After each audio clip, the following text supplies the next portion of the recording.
É isso aí, pessoas. Então nós estamos voltando aqui para o nosso segundo bloco da nossa entrevista com o Juliano Santos, ele que é gestor, né? Nós vamos falar agora um pouquinho sobre como foi a trajetória acadêmica dele, como foi o curso na faculdade do Juliano.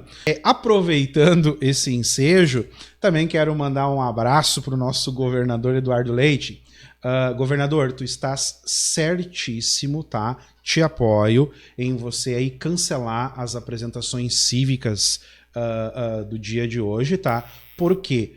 Para quem está nos escutando, talvez seja de outras regiões, essa semana a gente viveu uma semana de calamidade pública. Nós tivemos aí chuvas torrenciais aqui no Rio Grande do Sul e nós estamos com dezenas e dezenas de cidades em estado de alerta, em estado de calamidade. A região ali da Serra, a região de Bento Gonçalves, a região de Garibaldi, ali onde tive o privilégio de morar. Eu tenho alguns amigos ainda residindo ali. Alguns perderam tudo, está bem triste mesmo. Então você que pode ajudar, você que tem um vizinho, aí um amigo que você pode estender a mão, agora é o momento, gente, de nós usarmos da nossa solidariedade, certo? Estenda a mão, ajuda lá quem está precisando. E mais uma vez, retifico, né? O governador está certo. Acho que não é o momento de comemorarmos, é o momento de arremangarmos as mãos e trabalharmos mediante essa situação que aconteceu, né? Essa tempestade aí que veio sobre nós. Nossos sentimentos também, queridos. Exatamente, exatamente. Tivemos óbitos também, infelizmente, nessa situação. Exatamente, dezena de pessoas aí que perderam suas vidas nessas inundações, tá? Fica a nossa solidariedade para com todos. Então tá joia. Juliano, a tua faculdade, então, de gestão da produção. Eu vou te fazer algumas perguntas aqui, tá? Certo. O que eu vou te dizer? Eu trabalhei aí por praticamente 18 anos na indústria, chão de fábrica mesmo, tá? Então a gente tem uma boa ideia assim, do que é gestão da produção, essa pegada mesmo da produção. Mas vamos lá, diz para nós aí, minimamente assim, as disciplinas mais ou menos do curso Gestão da Produção, elas são mais para as exatas, mais para as humanas, pega uma mescla de cada uma delas, como que são mais ou menos as disciplinas aí? Certo. Vou falar para o pessoal que está nos ouvindo, com base em 2007, 2008, quando eu comecei o curso, né? Que nós tínhamos ali uma grade curricular, aonde ele puxava mais, ele era meio a meio, né? Uhum. A gente trabalhava muito a área, gestão da qualidade, né? Estatística, matemática financeira, existia muito essa questão das exatas, né? Uhum. E puxava muito, por tratar-se de produção, puxava muito para a questão dos problemas de produção mesmo, né? Da gestão da produção por si só, né? Tanto o lado matemático quanto o lado de identificação de problemas, de melhoria contínua. Então tinha uma série de questões aí que a gente abordava, né? Então foram 5 semestres, né? 5 semestres de aulas diariamente. Então eu tinha 5 cadeiras, né, por semana aí, né? Então, e 5 cadeiras por semestre. A gente teve aí ao longo de 2 anos e meio esse desenvolvimento, né, nessas áreas. Várias áreas, na verdade, né? Mas com um foco de uma cadeira por semestre. Sempre uma cadeira por semestre ela era rigorosamente era gestão da produção 1, 2, 3, 4 e 5. Perfeito. Qual foi a disciplina que tu mais gostou? A que eu mais gostei, por incrível que pareça, saindo da produção, porque eu acabei saindo e fechando lá na farmácia, foi gestão da produção mesmo. Por quê? Porque ela me ensinou algumas coisas que eu acabei aplicando para a minha vida, né? Porque é muito comum alguns termos quando a gente vai estudar essa área, como gargalo, por exemplo, né? Eles nos ensinavam lá a olhar para um contexto, uma situação de uma produção e identificar, né, aonde estava o gargalo quando estava havendo um problema de produção, uma demora de produção, um atraso de produção. Identificar esse gargalo e a partir disso trabalhar, né, para resolver aquela situação. E, né, num outro momento, eles também nos ensinavam a antecipar o gargalo ao invés de deixar ele acontecer para depois resolver. Então, se eu for aplicar isso no meu dia a dia, eu tenho um olhar mais ou menos assim. Isso foi muito automático depois que eu passei por pela faculdade. Ele abriu realmente um leque, assim, todos os lugares que eu vou, todos os locais em que eu frequento, automaticamente os meus olhos acabam procurando aonde tem um problema e qual seria a solução para aquele problema naquele momento. Então, como eu gostei muito dessa área e acabo usando ela diariamente, eu acho bem interessante e me chamou bastante atenção e acrescentou muito para mim também, né? Ah, perfeito. Como tu disseste, né? Na verdade, essa premissa aí você usa em qualquer segmento, seja farmácia, seja indústria, seja onde for, né? Você conseguir olhar, identificar onde estão, né?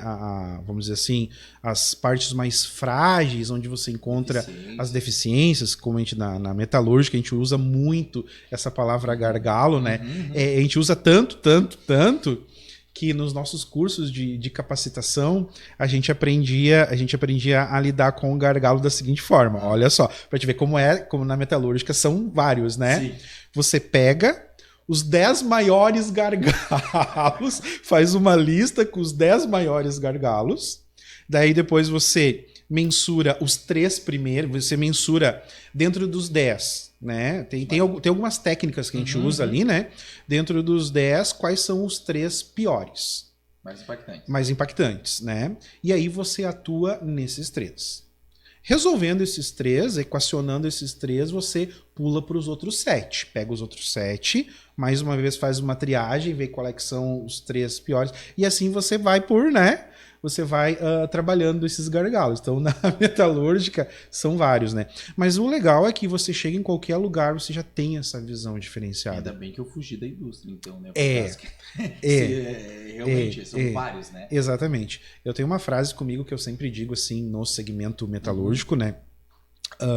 Quando você chega para ser gestor num ambiente que está tudo redondinho, tudo funcionando, né? Tudo ok, é muito difícil. É muito difícil. Porque você, mais do que eu, vai saber que o gestor é uma das pessoas que é mais cobrado pela diretoria da empresa, por dono da empresa. E quando tá tudo redondinho, sempre o empresário lá, ele vai querer que o gestor faça mais produtividade, mais lucro, mais. Mas quando tá tudo redondo, é complicado, né?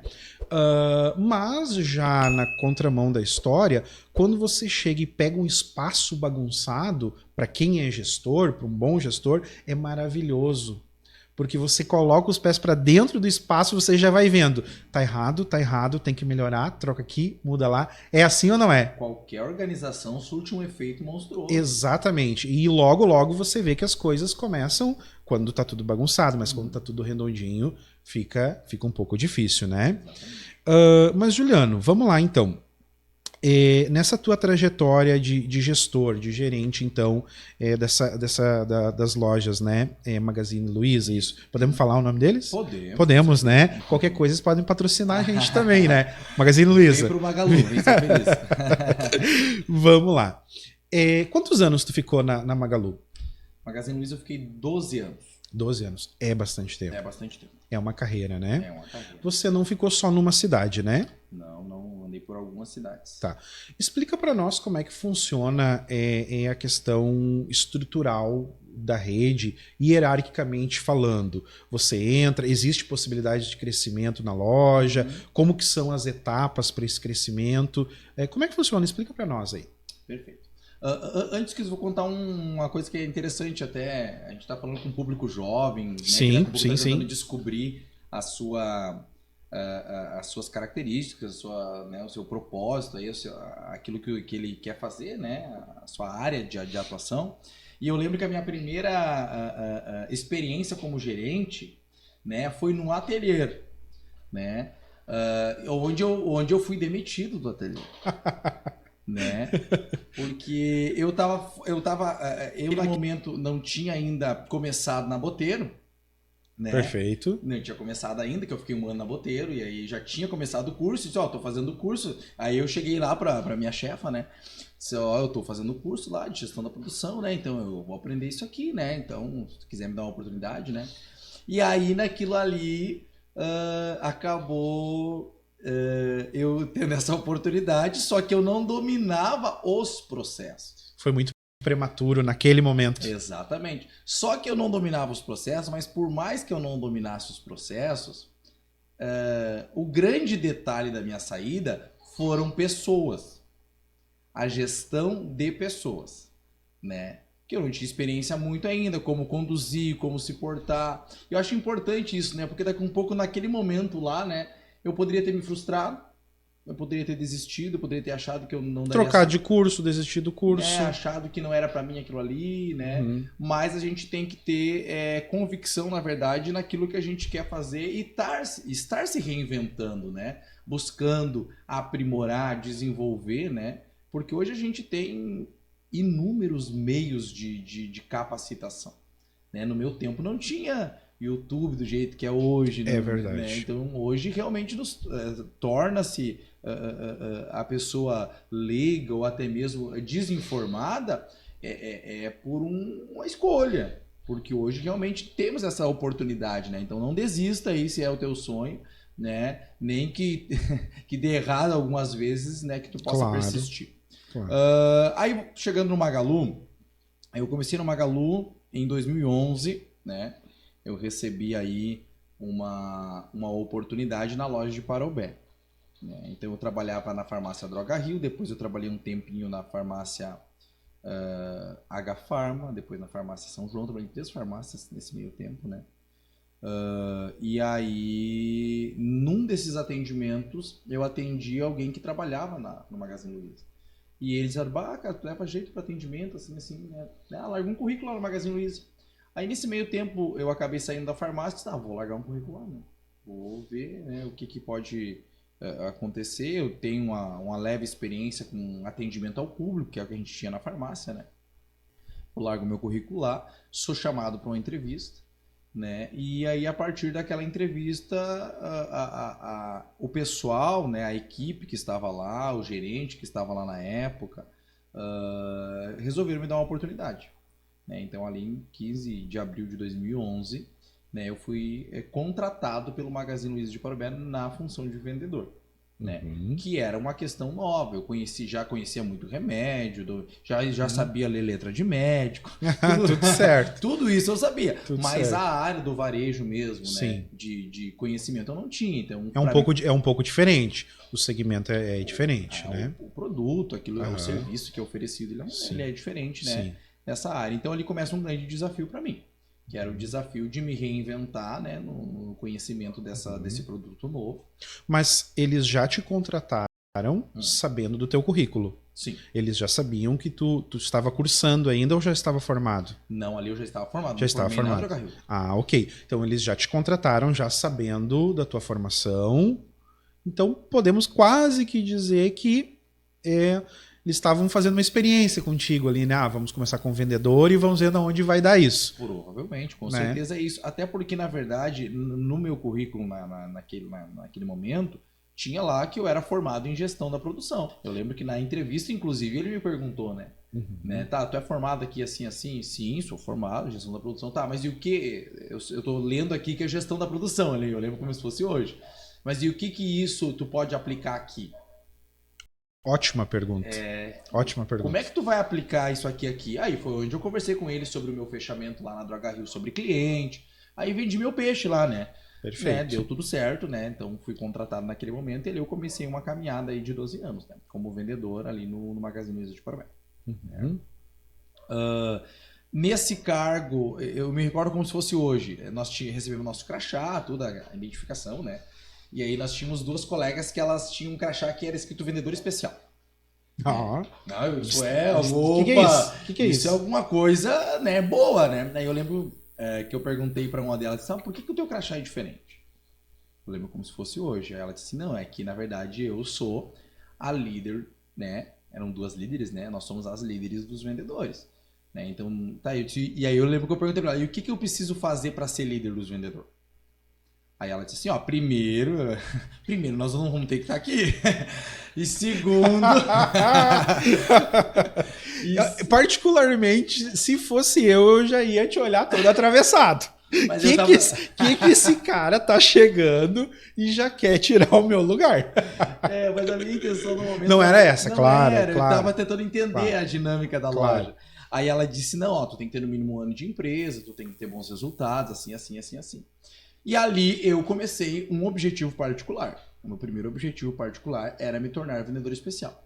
Não no lugar dela, né? Mas poder estar apto a ser escolhido quando tivesse essa oportunidade. Né? Perfeito. Né? Então passou esse 1 ano. Nós tinha 2 vagas de vendedor especial. Essa vendedora ela acabou saindo, né? Opa, surgiu a vaga, né? Aí fiquei... Aí aquele ânimo, né? Porque eu tava trabalhando para isso, me dedicando, me esforçando, ajudando. Claro. E nesse momento chega lá uma comunicação daqueles reajustes de quadro, né? Que deixou de ter 2 vendedores especiais na loja. Só ia ter um. Só ia ter um. Aí o Juliano, né? E agora? Aí a minha colega que trabalha até hoje, né? Trabalha até hoje no Magazine Luiza de Parobé.